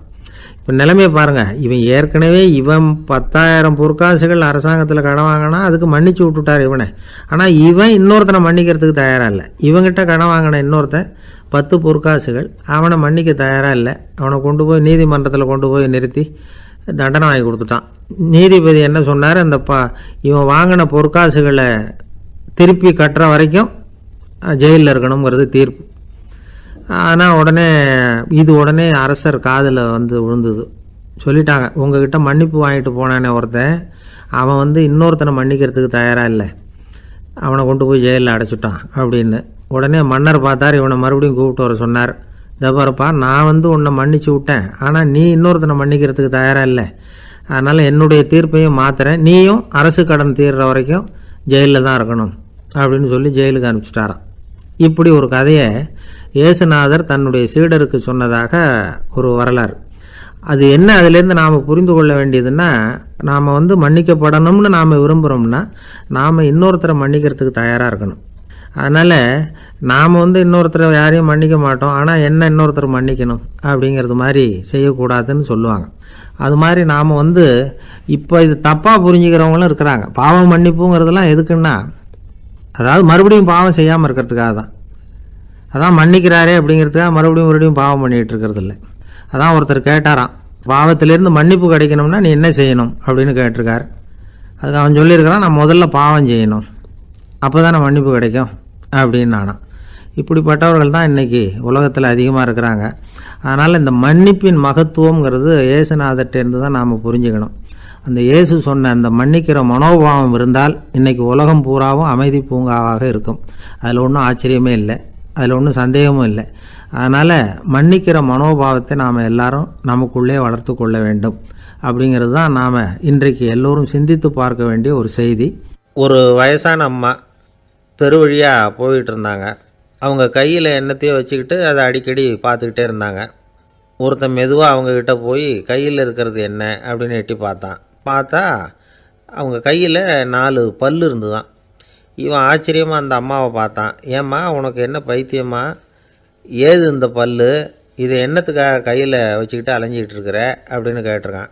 அதுக்கு அந்த அம்மா விவரம் சொல்ல ஆரம்பித்தாங்களாம். இதை பாருப்பா, எனக்கு ஒரு மகன் இருந்தான், அவனை ரொம்ப செல்லமாக வளர்த்தேன், அவனை தரையிலேயே நடக்க விடுறதில்ல, எப்பவும் தூக்கி வச்சுக்கிட்டு இருப்பேன். அவன் நல்லா பெரியவனாகி பள்ளிக்கூடம் போகிறப்ப கூட அவன் புஸ்தக மூட்டையை நான் தான் சுமந்துக்கிட்டு போவேன்.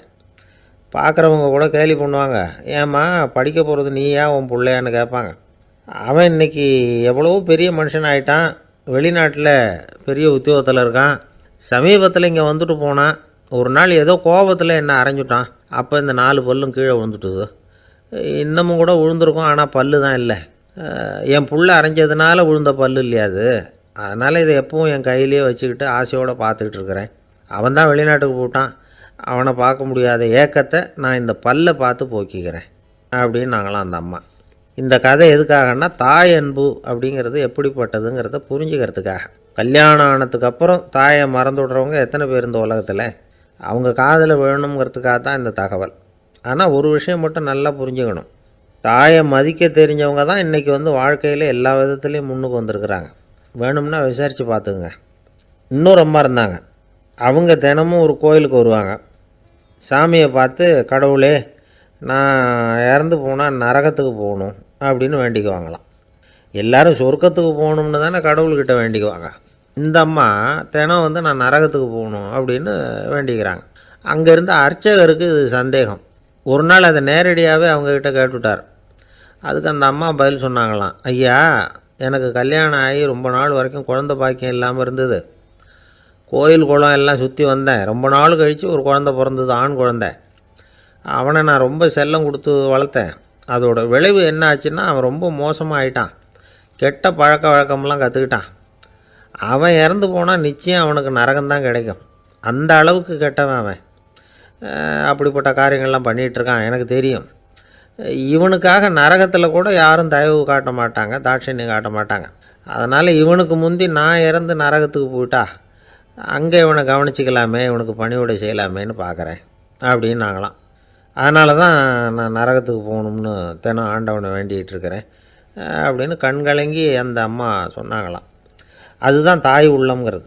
தாயின் பெருமையை வந்து சரியாக உணர்ந்துட்டா அவங்களுக்கு எப்பவும் எந்த கஷ்டமும் வராது. இது ஏதோ உபதேசத்துக்காக சொல்கிற வார்த்தை இல்லை, உண்மையான வார்த்தை. இந்த விவரத்தையெல்லாம் நண்பர் ஒருத்தர்கிட்ட சொல்லிக்கிட்டு இருந்தேன். அவர் கொஞ்ச நாள் கழித்து என்னை தேடி வந்தார். அவர் கையிலேயும் 4 பல் வச்சுருந்தார். என்னங்க ஆச்சு, ஏதுங்க அந்த பல் அப்படின்னு விசாரித்தோம். உங்கள் உபதேசத்தை கேட்டுவிட்டு இந்த உலகத்தில் எல்லாரையும் தாயாக நினைக்க ஆரம்பிச்சிட்டேன். ஒரு அம்மாவை கடத்தரில் பார்த்து தாயேன்னு கூப்பிட்டேன். அவங்க உடனே பலார்னு என்னை அரைஞ்சிட்டாங்க, பல் விழுந்துட்டுது. அதை தான் பொறுக்கி எடுத்துக்கிட்டு நேராக உங்களை தேடி வந்துக்கிட்டு இருக்கிறேன்னார். தாயேன்னு தானே கூப்பிட்டீங்க, அதுக்கு ஏன் அரைஞ்சாங்க அப்படின்னு கேட்டோம். நான் தாயேன்னு கூப்பிட்டது அவங்க காதில் நாயேன்னு விழுந்துட்டு தான், அதுதான் இப்படி ஆயிட்டுது அப்படின்னார். ஊருக்கு வெளியில் அமைதியான ஒரு இடம், அங்கே ஒரு ஆசிரமம், அங்கே ஒரு சாமியார். அவர் தினமும் நல்ல போதனைகள்லாம் செய்வார். பல பேர் போய் அங்கேயே சில நாள் தங்கி இருந்து அவர் சொல்கிற அறிவுரைகளை எல்லாம் கேட்டுக்கிட்டு வர்றது வழக்கம். ஒரு தடவை அவரை பார்த்துட்டு போகிறதுக்காக 3 வெளியூர் தம்பதிகள் வந்தாங்களாம். அந்த மடத்திலேயே சாப்பிட்டுக்கிட்டு தங்கி இருந்து அவங்களுடைய போதனைகளை கேட்டுக்கிட்டு போகணுங்கிறது அவங்க நோக்கம். காலையில் குளிச்சுட்டு பூஜையில் உட்காந்தார் அந்த சுவாமி. இவங்களும் குளிச்சுட்டு அந்த பூஜையை பார்க்குறதுக்காக அவர் முன்னாடி வந்து உட்காந்தாங்க. பூஜை ஆரம்பமாச்சு. சம்பிரதாயப்படி அது ரொம்ப நேரம் நடந்துக்கிட்டே இருக்குது. இவங்களுக்கு நல்ல பசி இருந்தாலும் இந்த நேரத்தில் அதை எப்படி வெளியில் காட்டிக்கிறது? பேசாமல் இருந்தாங்க. அந்த சுவாமி பூஜையை முடித்தார். அதுக்கப்புறம் பேச ஆரம்பித்தார். பேச்சு அருமையாக தான் இருந்தது, அமிர்தமாக தான் இருந்தது. இருந்தாலும் இவங்களுக்கு இருக்கிற வயிற்று பசி அது சரியாக கவனிக்க விடலை. அந்த சுவாமியே இதை கவனிச்சதா தெரியல. இவங்களுக்கு மனசுக்குள்ளே ஒரு எண்ணம், உள்ளே சாப்பாடு தயாராகிட்டு இருக்கும் போல இருக்குது, இந்த பேச்சு முடிஞ்சது நம்மளை உள்ளே அழைச்சிட்டு போய் சாப்பாடு போடுவாங்கன்னு நினைக்கிறோம் அப்படின்னு இவங்களாம் நினச்சிக்கிட்டாங்க. ஆனால் சுவாமி இதை பற்றி எதுவுமே பேசலை, கண்டுக்கலை. ஒரு அம்மாவால் அதுக்கு மேலே சும்மா இருக்க முடியுமா? முடியல. சாப்பாட்டை கவனிக்கலாமா அப்படின்னு சொல்லி மெதுவாக ஆரம்பித்தாங்க. கவனிக்கலாமே அப்படின்னு உள்ளே அழைச்சிட்டு போனார் சுவாமி. இவங்க ரொம்ப அவசரமாக எழுந்திரிச்சு உள்ளே ஓடினாங்க. அங்கே ஒரு மேஜை மேலே ஒரு கிண்ணம் மூடி இருந்தது. இதுதான் சாப்பாட்டு மேஜை போல இருக்குது, இங்கே சாப்பாடு வந்துடும் அப்படின்னு நினச்சாங்க. உடனே போய் சுற்றி உட்காந்துக்கிட்டாங்க. சுவாமி அந்த கிண்ணத்தை எடுத்து அந்த அம்மா கிட்ட கொடுத்தார்.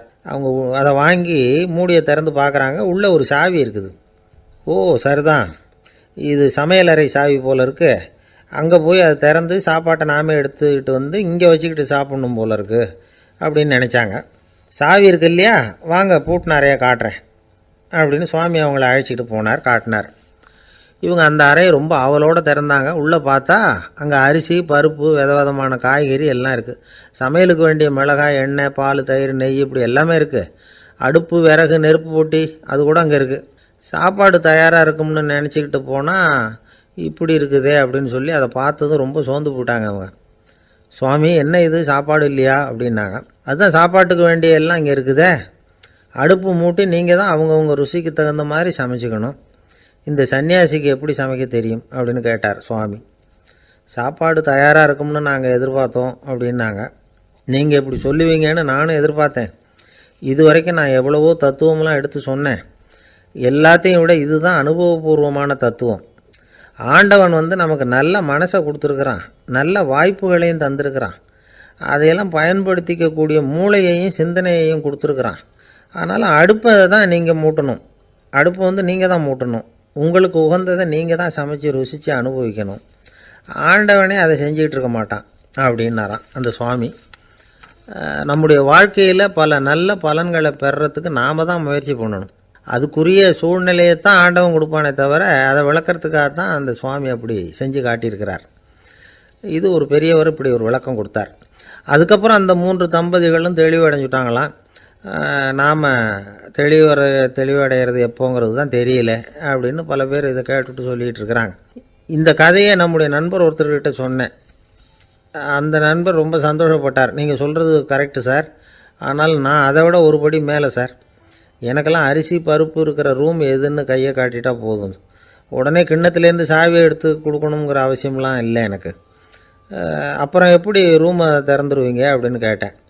பூட்டை உடச்சி திறந்துருவேன், அதுதான் எனக்கு பழக்கம் அப்படிங்கிறார். ஐயா, என்னுடைய நூல் வெளியீட்டு விழாவுக்கு அவசியம் நீங்கள் வரணும் அப்படின்னு கூப்பிட்டார் ஒருத்தர். எப்போ வரணும்னு கேட்டேன். அடுத்த வாரம்னார். சரி, புத்தகம் தயாராகிட்டுதா அப்படின்னேன். நாளைக்கு தான் அச்சிக்க கொடுக்க போகிறேன்னார். என்னங்க இது, புத்தகம் அச்சிடுறதுக்கு முன்னாடியே அழைப்புதழை அச்சடிச்சு விட்டீங்களே அப்படின்னு கேட்டேன். அதனால் என்னங்க, அந்த காலம் மாதிரியா இப்போல்லாம் அச்சுக்கலை எவ்வளவோ முன்னேறியாச்சுங்க. Linotype, monotype, phototype, laser இப்படி என்னென்னமோ வந்தாச்சு. இன்றைக்கி கொடுத்தா நாளைக்கே புத்தகம் தயார் அப்படின்னார். இப்படி இந்த அளவுக்கு முன்னேறி இருக்கிற இந்த அச்சுக்கலை ஆரம்பத்தில் எப்படி இருந்தது தெரியுமா? அந்த காலத்தில் காகிதம்னா என்னென்னே தெரியாது. அப்படி ஒன்று கண்டுபிடிக்கப்படவே இல்லை. அப்போல்லாம் எதையாவது ஒன்று எழுதணும்னா அதுக்கு ஆட்டு தோலை தான் பயன்படுத்தி இருக்கிறாங்க. கண்ணுக்குட்டி தோல் கூட அதுக்கு உபயோகப்பட்டு தான். ஐரோப்பாவில் இருந்த பாதிரியார்கள் தோலில் எழுதப்பட்ட புத்தகத்தை தயாரிக்கிறதுல ரொம்ப கெட்டிக்காரங்களாம். எகிப்து, அப்புறம் மத்திய தரைக்கடல் ஓரத்தில் உள்ள நாடுகள், இங்கே எல்லாம் தோல் தான் எழுதுபொருளாக பயன்பட்டு வந்திருக்குது. ஆனால் நம்ம நாட்டில் ஓலைச்சுவடிகளை எழுத்துக்கு பயன்படுத்தியிருக்கிறாங்க. எழுதுறதுக்கு தோலை பயன்படுத்தினவங்க பிறகு பேப்பரைஸ் அப்படிங்கிற கோரை புல்லை அதுக்கு பயன்படுத்தினாங்களாம். இதெல்லாம் அப்படி கொஞ்சம் கொஞ்சமாக கண்டுபிடிச்சிட்டு வந்திருக்கிறாங்க. அந்த புல்லை கச்சிதமாக நறுக்க வேண்டியது, நல்லா பதப்படுத்த வேண்டியது, அதுக்கப்புறம் அதில் எழுத வேண்டியது, அவ்வளவுதான். பேப்பருங்கிற சொல்லே இந்த பேப்பைரஸ் அப்படிங்கிறதுலேருந்து வந்தது தான். அதுக்கப்புறம் தான் காகிதம் வந்தது. இதை முதல்ல சீன நாட்டில் தான் கண்டுபிடிச்சாங்க. அது வந்த பிறகு அச்சு எந்திரம் கண்டுபிடிக்க வேண்டிய அவசியம் ஏற்பட்டது. அதை கண்டுபிடிச்சவர் ஜெர்மானிய அறிவியல் அறிஞர் ஜான் கூட்டன்பர்க். அச்சு கலைக்கு அடித்தளம் அமைச்சவர் அவர் தான். ஜெர்மனியில் மெயின்ஸ் அப்படிங்கிற ஊரில் 1399 பிறந்தார். அவரோட மாமன் ஒருத்தர் உலோக வேலையில் வல்லவர். அவர்கிட்ட அந்த வேலையை கற்றுக்கிட்டார். அதோட வைரக்கற்களை பட்டை தீட்டுறதுலேயும் ரொம்ப தேர்ச்சி பெற்றிருந்தார். இளம் வயசுலேயே சும்மா இருக்க மாட்டாராம். எதை செஞ்சாலும் அதை திறமையாக செய்வாராம். அவர் தான் முதல்ல மர அச்சு எழுத்துக்களை உருவாக்கினார். அது மேலே மை தடவி பிரதிகள் எடுத்தார். அதுக்கப்புறம் உலோக எழுத்துக்கள், முதல்ல காரியம், அப்புறம் இரும்பு, அப்புறம் கலப்பு உலோகம், பிறகு அச்சடிக்கிறதுக்கு எந்திரம் ஒன்றையும் உருவாக்கினார். முதல்ல பைபிள் அச்சடித்தார். 1468 அவர் இறந்து போனார். 16ஆம் நூற்றாண்டில் மேலை நாடுகளிலிருந்து மர எழுத்துக்களை கொண்டுகிட்டு தமிழ்நாட்டில் கிறிஸ்துவ நூல்களை அச்சிட்டாங்க. அப்போல்லாம் அச்சகங்கள் போதிய அளவுக்கு இங்கே இல்லை. அதுக்கு என்ன காரணம்னா, இந்தியர்கள் அச்சகங்களை நடத்தக்கூடாது அப்படின்னு சட்டம். 1835 வரைக்கும் அந்த சட்டம் நடைமுறையில் இருந்தது. இந்த நிலைமையில் அங்கேயும் இங்கேயுமா 1-2 அச்சகங்கள் ஆரம்பமாச்சு. 1713 தரங்கம்பாடியில் லூத்தரன் மிஷன் அச்சகம், அதே ஆண்டில் சென்னையில் எஸ்பிசிகே அச்சகம். இது ரெண்டும் தான் இந்தியாவில் முதல்ல தொடங்கப்பட்ட அச்சகங்கள். ஆட்டுத்தோல்லையும் ஓலைச்சுவடியிலையும் எழுதப்பட்ட எழுத்துக்கள் இன்றைக்கி எங்கேயோ போயிடுது. ஆனால் நம்ம ஊரில் எழுத்தாளர்கள் நிலைமை தான் ஒன்றும் சொல்லிக்கிறது மாதிரி இல்லை. நம்ம ஆள் ஒருத்தர் சொன்னார், சார், நான் சொந்தத்தில் ஒரு அச்சாபீஸ் வச்சுருந்தேன், இப்போவும் வச்சுருக்கிறேன். அதனால் என்னுடைய படைப்புகளை புத்தகமாக வெளியிடுறதில் எனக்கு ஒன்றும் கஷ்டம் இல்லை. வருஷத்துக்கு ஒரு புத்தகம் எழுதி வெளியிட்டுருவேன். 15 வருஷமாக இலக்கிய உலகத்துக்கு இப்படி சேவை செஞ்சுக்கிட்டு வர்றேன். ஆனால் இந்த வருஷம்தான் வாசகர்கள் எனக்கு பாராட்டு விழா நடத்தியிருக்கிறாங்க அப்படின்னார். இந்த வருஷம் அப்படி என்ன விசேஷம் அப்படின்னு கேட்டோம். இந்த வருஷம்தான் நான் எந்த புத்தகம் எழுதி வெளியிடாமல் இருந்தேன், அதுக்காகத்தான் எனக்கு இந்த பாராட்டு விழா அப்படின்னார். ஒரு நண்பர் இருக்கார். எப்போ பார்த்தாலும் கையில் ஒரு புத்தகம் இருக்கும். புத்தகம் இல்லாமல் எங்கேயும் புறப்பட மாட்டார். எதுக்காக இப்படி எடுத்துகிட்டு போகிறீங்க அப்படின்னு கேட்டால், எனக்கு இது ஒரு நல்ல நண்பன் மாதிரி. இந்த காலத்தில் எங்கே போனாலும் காத்திருக்க வேண்டியிருக்கு. அது மாதிரி சமயத்தில் நான் நண்பன் கூட பேசிக்கிட்டு இருப்பேன் அப்படிம்பாரான். ஒருத்தர் ஒரு பெரிய அரச பதவியில் இருந்தார். அவர் பதவியிலேருந்து இறங்க வேண்டிய சூழ்நிலை. அரசு கொடுத்துருந்த வீட்டை விட்டுட்டு வெளியில் வர்றார். வரும்பொழுது 2 கையிலையும் 2 பெட்டியை எடுத்துகிட்டு வந்தாராம். சார், உங்களுடைய உடைமைகள் அப்படின்னு கேட்குறாங்க அங்கே இருந்த ஊழியர்கள். இவர் தன்னுடைய கையில் இருக்கிற பெட்டியை காட்டி, இதுதான் என்னுடைய சொத்து அப்படின்னாராம். ஒரு பெட்டியில் அவருடைய உடைகள், இன்னொரு பெட்டியில் அவர் விரும்பி படிக்கிற புத்தகங்கள். அவ்வளோதான். இதுதான் இருந்துதான். புத்தகம் படிக்கிறது மனசுக்கு நல்லதுங்கிறது நமக்கு தெரியும். புத்தக வாசிப்பு உடம்புக்கும் நல்லதுங்கிறாங்க. அது நமக்கு ஆச்சரியமாக தான் இருக்குது. ஒரு நபர் ஒரு வருஷத்தில் சராசரியாக 2000 பக்கங்களை படிச்சிருக்கணுமா, யுனெஸ்கோ பரிந்துரை. ஆனால் நம்ம நாட்டில் நாம் சராசரியாக படிக்கிறது 32 பக்கங்கள். அவ்வளவுதான். இவ்வளவுக்கு நம்ம நாட்டில் 6000க்கும் மேற்பட்ட நாளேடுகள், 2000க்கும் மேற்பட்ட இதழ்கள், மலர்கள், இவ்வளவு இருந்தும் சரியாக வரல. இந்த உலகத்தில் முதல் நூலகம் எங்கே எப்போ ஆரம்பமாச்சு தெரியுமா? கிமு 2500ஆம் ஆண்டில் அது ஆரம்பமாயிருக்குது. பாபிலோனியாவில் அமில் அணு அப்படிங்கிற அரசன் தான் நூலகத்தை உருவாக்கி இருக்கிறான். அப்போல்லாம் தாள் கிடையாது, களிமண் தான். களிமண் பலகைகளில் எழுதி அது தொகுத்து அப்படியே நூலாக்கி அதை நூலகத்தில் வச்சுருப்பாங்களாம். அரசருடைய நூலகத்தில் 1000க்கும் மேற்பட்ட நூல்கள் இருந்ததாக வரலாற்று குறிப்பு இருக்குது. அது மட்டும் இல்லை, அந்த நூலகத்தில் பொருள் வாரியாக, அதாவது சப்ஜெக்ட் வாரியாக புத்தகங்களை வகைப்படுத்தி வச்சுருந்தாங்களாம். அதில் மிச்சம் இருந்த ஒரு 25 களிமண் பலகை புத்தகங்கள் இன்றைக்கும் பிரிட்டிஷ் அருங்காட்சியகத்தில் இருக்குதான். அச்சு தாள் இதெல்லாம் ஏற்பட்டதுக்கப்புறம் அமைக்கப்பட்டது தான் பிரான்சில் இருக்கக்கூடிய பாரிஸ் நூலகம். 1480 பிரெஞ்சு மன்னர் 11ஆம் லூயி இந்த நூலகத்தை அமைச்சாராம். ஆனால் அப்போல்லாம் அரசர்கள் மட்டும்தான் நூலகத்தை பயன்படுத்த முடியுமா. அதுக்கப்புறம் 17ஆம் நூற்றாண்டில் இந்த முறை மாறி பொதுமக்கள் அங்கே போகலாம், படிக்கலாம் அப்படிங்கிற நிலைமை வந்து தான் போட்லியன் நூலகம் அப்படின்னு அதுக்கு பேர் பாரிஸ் நகரத்தில் இருக்குது. அங்கே தான் நூல்களின் பட்டியல் தயாரிப்பு பணி ஆரம்பமாச்சு. கல்வி வளர்ச்சியையும் நூலகத்தையும் இணைச்சவர் நெப்போலியன் போனபார்ட். முன்பணம் செலுத்தி புத்தகத்தை படிக்கிற முறையையும் அவர் தான் கொண்டுகிட்டு வந்தாராம். மக்கள்கிட்ட வசூலிக்கிற வரியின் ஒரு பகுதியை நூலகத்துக்கு பயன்படுத்தினவரும் அவர் தானா. நெப்போலியன் நூலகத்தில் உலகத்தில் உள்ள எல்லா மொழி நூல்களும் இருக்குதான். அங்கே ஒரு தமிழ் நூலும் இருந்திருக்குது. அது என்னென்னா கம்பராமாயணம். சோவியத் யூனியனுக்கு படையெடுத்து போனப்போ அங்கேருந்து லட்சக்கணக்கான புத்தகங்களை இந்த பனிச்சறுக்கு வாகனங்கள் இருக்குல்ல அதில் கொண்டுகிட்டு வந்ததாக வரலாறு. அடுத்தபடியாக குறிப்பிட்டு சொல்லத்தக்க நூலகம் எதுன்னா பிரிட்டிஷ் நூலகம். மிக பழைய கையெட்டு பிரதியெல்லாம் கூட அங்கே இருக்குது. 1753 ஆரம்பமாச்சு. அதில் உள்ள நூல்களை வரிசையாக அடுக்கினா 180 கிலோமீட்டர் நீளத்துக்கு வருமா. மிகப்பெரிய நூலகம் அமெரிக்க தலைநகர் வாஷிங்டனில் இருக்குதான். இந்தியாவை பொறுத்த வரைக்கும் பெரிய பழைய நூலகம் எதுன்னா கல்கத்தா நூலகம். எல்லா இந்திய மொழி நூல்களும் இங்கே உண்டு. மகாகவி பாரதியார் நடத்தின இந்தியாங்கிற இதழின் எல்லா பிரதிகளும் அங்கே பாதுகாப்பாக இருக்குது. படிக்கும் பழக்கம் இங்கே வளர வேண்டியிருக்குது. ஒருத்தர்கிட்ட ஒரு புஸ்தகத்தை கொடுத்து விமர்சனம் எழுத சொல்லியிருந்தாங்க. கொஞ்ச நாள் கழித்து அவரை போய் பார்த்து, என்னங்க புஸ்தகத்தை படித்து பார்த்தீங்களா அப்படின்னு கேட்டாங்களாம். இதுக்கு அவர் சொல்லியிருக்கிறார், இன்னும் நான் படித்து பார்க்கலிங்க, இப்போ தானே விமர்சனமே எழுதி முடிச்சிருக்கிறேன், இனிமே தான் படிக்கணும் அப்படின்னாராம். ஒருத்தர் அவசரமாக போய்கிட்டு இருந்தார். எங்கே போய்கிட்டு இருக்கீங்க அப்படின்னு கேட்டார் ஒரு பெரியவர். கடைக்கு போகிறேன் சார், சாமான் வாங்கிறதுக்கு அப்படின்னார். அங்கே போகிறதுக்கு முன்னாடி தெரிஞ்சிக்க வேண்டியதெல்லாம் தெரிஞ்சுக்கிட்டீங்களா அப்படின்னு கேட்டார் பெரியவர். கடைக்கு போய் காசை கொடுத்து ஒரு பொருளை வாங்கிட்டு வரப்போகிறோம், இதில் தெரிஞ்சிக்க வேண்டியது என்ன இருக்குது அப்படின்னார் அலட்சியமாக. இப்போ அந்த பெரியவர் பேச ஆரம்பித்தார். இந்த உலகத்தில் எந்த ஒரு செயலில் இறங்குறப்போவும் நாம் நல்லா ஆலோசனை பண்ண வேண்டிய விஷயம் 5 அப்படின்னார். உதாரணமாக, ஒருத்தன் கடைக்கு போய் ஏதோ ஒரு பொருளை வாங்கிட்டு வர போகிறான்னு வச்சுக்கோங்களேன். அப்போ கூட அவன் 5 விஷயங்களை பற்றி தெரிஞ்சுக்க வேண்டியிருக்குது அப்படிங்கிறார் அவர். முதல்ல அந்த பொருள் எப்படிப்பட்டது அப்படிங்கிறத தெரிஞ்சுக்கணும். ரெண்டாவதாக தன்னை பற்றியும் தெரிஞ்சுக்கணும். அப்போ தான் அந்த பொருள் தனக்கு தேவையா இல்லையா அப்படிங்கிறத புரிஞ்சுக்க முடியும். மூணாவதாக தெரிஞ்சுக்க வேண்டியது ஒன்று இருக்குது. அது என்னென்னா, அந்த பொருளை அடையிறதுக்கு வழி என்ன அப்படிங்கிறத தெரிஞ்சுக்கணும். அதாவது எவ்வளவு பணம் கொடுத்தா அது கிடைக்கும், இது மாதிரியான விஷயங்கள்.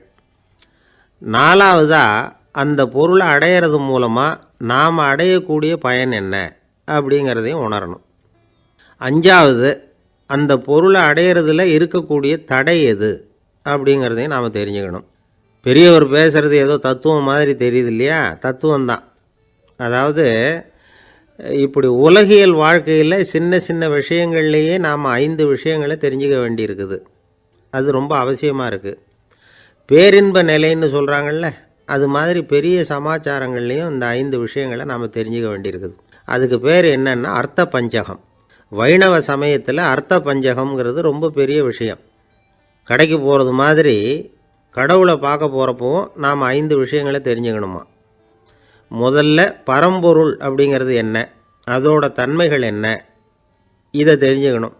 இதுக்கு பேர் என்னென்னா பரமாத்ம ஸ்வரூபம் அப்படின்னு பேர். ரெண்டாவது, நாம் யார், நம்மோட தன்மை என்ன அப்படிங்கிறத தெரிஞ்சுக்கணும். நான் யாருன்னு எனக்கே தெரியலங்கிறப்போ இதை நான் சொல்கிறேன்னு இது என்னுடையதுன்னு சொல்கிறது தப்பு தானே. அப்புறம் மூணாவது விஷயம், பரம்பொருளை நாம் அடையிறதுக்கு வழி எது, இதை தெரிஞ்சுக்கணும். இது உபாய ஸ்வரூபம் அப்படின்னு பேர். நாலாவது விஷயம், நாம் அடைய வேண்டிய பயன்கள் என்ன அப்படிங்கிறத தெரிஞ்சுக்கிறது. இதுக்கு புருஷார்த்தம் அப்படின்னு பேர். அஞ்சாவது, அந்த பயனை அடைய விடாமல் தடுக்கிற தடைகள் யாவை அப்படிங்கிறத தெரிஞ்சுக்கிறது. இது விரோதி ஸ்வரூபம். இதைத்தான் தடையியல் அப்படின்னு சொல்கிறாங்க. அதாவது பரமாத்மாவை பற்றிய அறிவு, ஜீவாத்மாவை பற்றிய அறிவு, உபாயம் பற்றிய அறிவு, புருஷார்த்தம் பற்றிய அறிவு இந்த 4 அறிவுக்கும் எதிரடையாக, அதாவது அதையெல்லாம் தப்பாக புரிஞ்சுக்கிறதால உண்டாகக்கூடிய அறிவு விரோதி சொரூபம். என்ன இது தகவலில் ஏதாவது கதை சொல்லுவீங்கன்னு பார்த்தா ஏதோ தத்துவம் பேசிகிட்டு இருக்கிறீங்களே அப்படின்னு நினைக்கலாம். இதுவும் தெரிஞ்சிக்க வேண்டிய ஒரு பெரிய விஷயந்தான். காதில் போட்டு வச்சா எப்போவாவது உபயோகப்படும். என்னுடைய நண்பர் ஒருத்தர் ஒரு நாள் என்கிட்ட சொன்னார், சார் அடுத்த மாதம் தஞ்சாவூரில் ஒரு கல்யாணம், போகிறதா வேண்டாமா அப்படின்னு ஒரே குழப்பமாக இருக்குது அப்படின்னார். நான் உடனே இந்த அர்த்த பஞ்சக உபதேசம் பண்ண ஆரம்பித்தேன். அவர் எல்லாத்தையும் பொறுமையாக கேட்டுவிட்டு, சரி சார் நான் போகிறதுன்னு முடிவு பண்ணிவிட்டேன்னார். எப்படி இந்த முடிவுக்கு வந்தீங்க அப்படின்னு கேட்டேன். அவர் சொன்னார், சார் அந்த 2வது பாயிண்ட் ஒன்று சொன்னீங்களே, அதை புரிஞ்சுக்கிட்டதுக்கு அப்புறம்தான் இந்த முடிவுக்கு வந்தேன் அப்படின்னார். என்ன 2வது பாயிண்ட்டுன்னு? அதாவது தன்னை பற்றி புரிஞ்சுக்கணும் அப்படின்னு சொன்னீங்க. உடனே என்னை பற்றி புரிஞ்சுக்கிட்டேன், நான் யாருங்கிறது எனக்கு தெரிஞ்சுது, உடனே போகிறது தான் நல்லதுன்னு முடிவு பண்ணிவிட்டேன்னார். நீங்கள் யாருன்னு கேட்டேன். நான் தான் சார் அந்த கல்யாணத்தில் தாலி கட்ட வேண்டிய மாப்பிள்ளை அப்படின்னார். அந்த காலத்தில் அண்ணாமலை ரெட்டியார்னு ஒருத்தர் இருந்தார். அவர் வெங்கனூர் அப்படிங்கிற கிராமத்தில் இருந்தார். அங்கேருந்து விருத்தாசலம் கோவிலுக்கு தவறாமல் போயிட்டு வந்துக்கிட்டு இருந்தார். இடையில் வெள்ளாறு, அதில் ஒரு சமயம் வெள்ளம் வந்துட்டுது. இவரால் போக முடியல. அதோட விளைவு வெங்கனூர்லேயே ஒரு கோவில் கட்டணும் அப்படின்னு முடிவு பண்ணார், சிவாலயம். அந்த சமயத்தில் வடநாட்டில் பஞ்சம். அதனால் அங்கே இருந்த பல சிற்பிகள் தென்னாட்டை நோக்கி வர ஆரம்பித்தாங்க. அவங்க வெங்கனூர் வழியாக வர்றது தெரிஞ்சதும் இவர் போய் பார்த்தார். இங்கே ஒரு கோவில் கட்டணும், அதுக்கு நீங்கள் உதவணும்னார். பஞ்ச காலத்தில் இப்படி ஒரு வாய்ப்பு கிடைச்சதில் அவங்களுக்கும் ரொம்ப மகிழ்ச்சி. உற்சாகத்தோடு ஒத்துக்கிட்டாங்க. ஆலய திருப்பணி ஆரம்பமாச்சு. அவங்களுக்கு வேண்டிய எல்லா வசதிகளையும் இவர் செஞ்சு கொடுத்தார். அவங்களுக்கு எந்த குறையும் இல்லாமல் பார்த்துக்கிட்டார். அது மட்டும் இல்லை, ஒவ்வொரு நாளும் அங்கே வருவார். உங்களுக்கு என்ன வேணும் எது வேணும்னு கேட்பார். ஏதாவது குறை இருந்தால் சொல்லுவாங்க, உடனே தீர்த்து வைப்பார். இவரும் கேட்பார், எந்த குறையாக இருந்தாலும் என்கிட்ட சொல்லுங்க அப்படின்னு சொல்லுவார். அதை தவிர இவராகவே கவனித்தும் அவங்களுக்கு என்னென்ன தேவைங்கிறத கண்டுபிடிச்சி அதையெல்லாம் கொடுத்துக்கிட்டு இருப்பார். என்ன தேவைன்னாலும் அதை நிறைவேற்றி வச்சுருவார். அந்த சிற்பிகளின் தலைவன் ஒருத்தன், அந்த ஆளுக்கு வெத்தலை பாக்கு போடுறது பழக்கம். இதை தெரிஞ்சுக்கிட்டு அதுக்காகவே ஒரு ஆளை ஏற்பாடு பண்ணார். வேணுங்கிறப்போலாம் நீ வெத்தலை சிவல் மடித்து கொடுக்க வேண்டியது உன் வேலை அப்படின்னு ஒருத்தனை ஏற்பாடு பண்ணிட்டார். இப்படியெல்லாம் செஞ்சதும் அவங்களுக்கும் ரொம்ப உற்சாகம். ரொம்ப பொறுப்பாக சிற்ப வேலைகளை செஞ்சுக்கிட்டு இருக்கிறாங்க. ஒரு நாள் என்னாச்சு தெரியுமா? அந்த சிற்பிகளின் தலைவன் ரொம்ப நுணுக்கமாக ஒரு வேலையை செஞ்சுக்கிட்டு இருக்கிறான். சாரம் போட்டு அது மேலே படுத்துக்கிட்டு அண்ணாந்து பார்த்து உச்சியில் நுணுக்கமான சிற்பங்களை உருவாக்கிக்கிட்டு இருக்கான். சிற்பியின் கவனம் செதறப்படாதுங்கிறதுனால இவர் மெதுவாக சத்தம் போடாமல் கிட்ட போய் நின்று அதை கவனிச்சிக்கிட்டு இருக்கிறார். அந்த சிற்பி வழக்கம் போல் வெத்தலை பாக்குக்காக இடது கையை கீழே நீட்டினான். அந்த சமயம் பார்த்து அவருக்கு தாம்பூலம் கொடுக்குறவன் அங்கே இல்லை, எங்கேயோ போயிருக்கிறான். அண்ணாமலை ரெட்டியார் என்ன பண்ணார் தெரியுமா? தனக்காக கொடுக்கப்பட்ட தாம்பூலத்தை வாங்கி சிற்பியின் கையில் கொடுக்குறார். அவன் வாங்கி போட்டுக்கிட்டான். இது என்ன இன்னைக்கு வெத்தலை சீவல் வேறு மாதிரி இருக்குது, வாசனை தாம்பூலமாக இருக்குது அப்படின்னு யோசனை பண்ணிவிட்டு கீழே திரும்பி பார்க்குறார். பார்த்தா ரெட்டியார் மறுபடியும் சிற்பி கை நீட்டும் பொழுது கொடுக்கறதுக்காக தாம்பூலத்தை மடித்து வாங்கி வச்சுக்கிட்டு தயாராக நிற்கிறார். சிற்பிக்கு அதிர்ச்சி. உடனே பொத்துன்னு கீழே குதிச்சான். ஐயா என்ன இது நீங்களா அப்படின்னா. இவர் சொன்னார், நான் ஒன்றும் தப்பு பண்ணலையே, உன்னுடைய கை புண்ணியம் செஞ்ச கை, கோயில் கட்டுற கை, அந்த கைக்கு தாம்பூலம் கொடுக்கறதுல என்ன தப்பு அப்படின்னாராம். ஏற்கனவே பஞ்சத்தில் அடிபட்டு வந்த எங்களை நீங்கள் ஆதரித்ததே பெரிய விஷயம். இந்த செயல் என்னை ஒரு பெரிய கடனாளி ஆக்கிவிட்டுது. ஐயா எங்களுக்கு உணவு உடை இதை மட்டும் நீங்கள் கொடுத்தா போதும், ஊதியம்னு எதுவும் வாங்க மாட்டோம் அப்படின்னு நானும். அந்த சிற்பி எவ்வளோ வற்புறுத்தியும் எதுவும் வாங்கிக்கலையாம். இந்த செய்தியை தமிழ் தாத்தா டாக்டர் ஊவேசா சொல்லியிருக்கிறார். அந்த காலத்தில் எப்படிப்பட்டவங்கள்லாம் வாழ்ந்துருக்கிறாங்க பாருங்கள். இந்த காலத்தில் ஒருத்தர் கோவில் கட்டினார், வேலை செய்கிற எல்லாருக்கும் சாப்பாடு போடுவார். சிற்ப வேலை செஞ்சுட்டு சாப்பிட வர்ற ஒவ்வொருத்தர் கையையும் அன்பாக பிடிச்சி முத்தம் கொடுத்து உள்ளே அனுப்புவார். அந்த கைகளுக்கு நீங்கள் கொடுக்குற மரியாதையாது அப்படின்னு கேட்டாங்க. அடா அது இல்லைங்க, ஏற்கனவே முதல் பந்தியில் சாப்பிட வந்தவன் மறுபடியும் வர்றானான்னு கண்டுபிடிக்கிறதுக்காக கையை பிடிச்சி மோந்து பார்க்குறேன் அப்படின்னாராம் அவர். பிரம்மத்தை அறிந்தவன் பிரம்மமாகறான் அப்படின்னு ஒரு பெரியவர் பேசினார் ஒரு கோவிலில். தைத்திரிய உபனிஷத்து அப்படி சொல்லுதான். இதை கேட்கும் பொழுது நமக்கு ஒரு சந்தேகம் வரும். அது எப்படி? பிரம்மத்தை அறிந்தவன் பிரம்மம் ஆகிறான்னா, சிங்கத்தை அறிந்தவன் சிங்கம் ஆகிறானா, தோசையை அறிந்தவன் தோசை ஆகிறானா? இப்படிப்பட்ட சந்தேகம் நமக்கு வர்றதில் ஒன்றும் ஆச்சரியம் இல்லை. இது இயற்கை. இதுக்கும் அந்த பெரியவரே பதில் சொல்கிறார். சிங்கம் வேற, நாம் வேற. அதனால் சிங்கத்தை அறிந்தவன் சிங்கம் ஆக மாட்டான். ஆனால் பிரம்மம் வேறு, நாம் வேறு இல்லை. அதனால் பிரம்மத்தை அறிந்தவன் பிரம்மமாகறான் அப்படிங்கிறது அவரோட விளக்கம். மனிதன் அவன்தான் தான் பிரம்மங்கிறது தெரியாதனால தான் அதை வேறு எங்கேயோ தேடிகிட்டு இருக்கிறான். கடைசியில் அது தான் தாங்கிறது புரிஞ்சுக்கிற பொழுது அவன் பிரம்மம் ஆகிடுறான்.